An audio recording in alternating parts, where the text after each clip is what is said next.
Bonjour à toutes et tous, bienvenue dans la Minute Quantique d'Amour. Un pas de plus dans le pouvoir créateur, dans cette conscience de notre pouvoir créateur dans notre vie.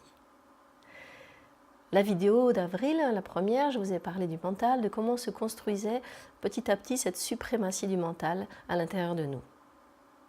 Une fois devenu adulte, cette suprématie du mental va notamment mettre en place le système des pensées.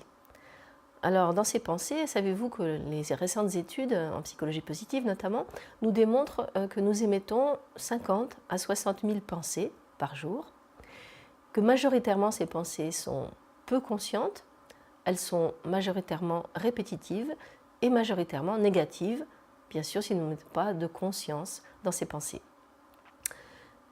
Si je rapproche ça, je croise ça avec la vision quantique, sachez que vos pensées, en fait, sont des émissions de quanta, de particules de lumière, et que ces quantas de la pensée vont agir concrètement sur votre corps physique, sur vos corps énergétiques, vont interagir avec le champ quantique global, le champ d'énergie, et vont interagir également avec les autres.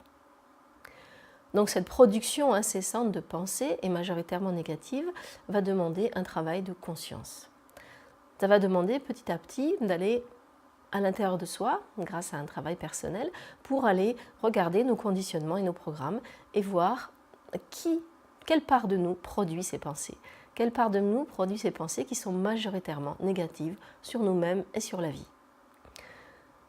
Au fur et à mesure du travail, au fur et à mesure que nous allons recontacter cet enfant intérieur à l'intérieur de nous, ce petit enfant qui a été, cette petite fille, ce petit garçon qui a été un petit peu laissé pour compte, enfermé dans ce verrouillage émotionnel, on va lui donner la main, on va aller le chercher, on va lui dire « je t'aime, je te reconnais, j'ai envie de m'occuper de toi, j'ai envie de t'entendre, j'ai envie de te donner de la place ».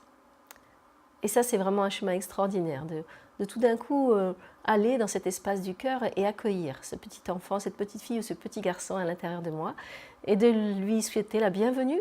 Peut-être personne ne lui a souhaité cette bienvenue, de lui dire qu'il est un être ou elle est un être merveilleux, qu'elle a toute sa place, qu'elle a plein de choses à déployer. Et au fur et à mesure que nous accueillons cet enfant intérieur blessé, au fur et à mesure nous allons pouvoir dépister toutes ces pensées négatives qui font en fait partie du système de l'enfant intérieur blessé. Toutes ces pensées négatives sont simplement des répétitions de conditionnements que nous avons reçus dans l'enfance, que nous avons reçus bien sûr dans notre arbre généalogique et que nous avons reçus et aussi que nous avons amenés dans nos bagages karmiques, dans les voyages de l'âme que nous avons faits. Donc petit à petit, nous allons découvrir toutes ces croyances limitantes, ces pensées négatives, et petit à petit, nous allons pouvoir reprendre le pouvoir sur ces pensées négatives.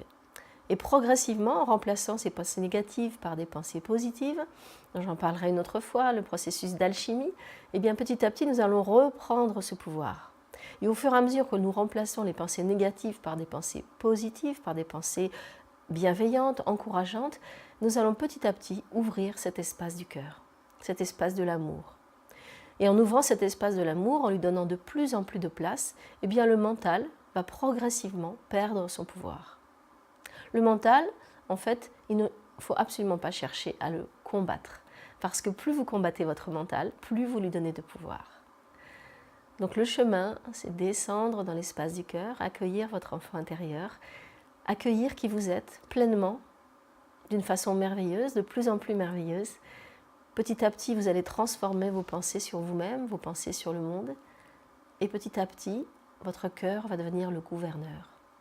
Et votre mental va rester à sa place de serviteur, serviteur du cœur. Et c'est un changement de paradigme qui est merveilleux, qui est magnifique, et qui permet vraiment de transformer des fonctionnements à l'intérieur de soi, avec les autres et avec la vie. Alors je vous souhaite une bonne pratique et je vous dis à très bientôt dans le champ du cœur.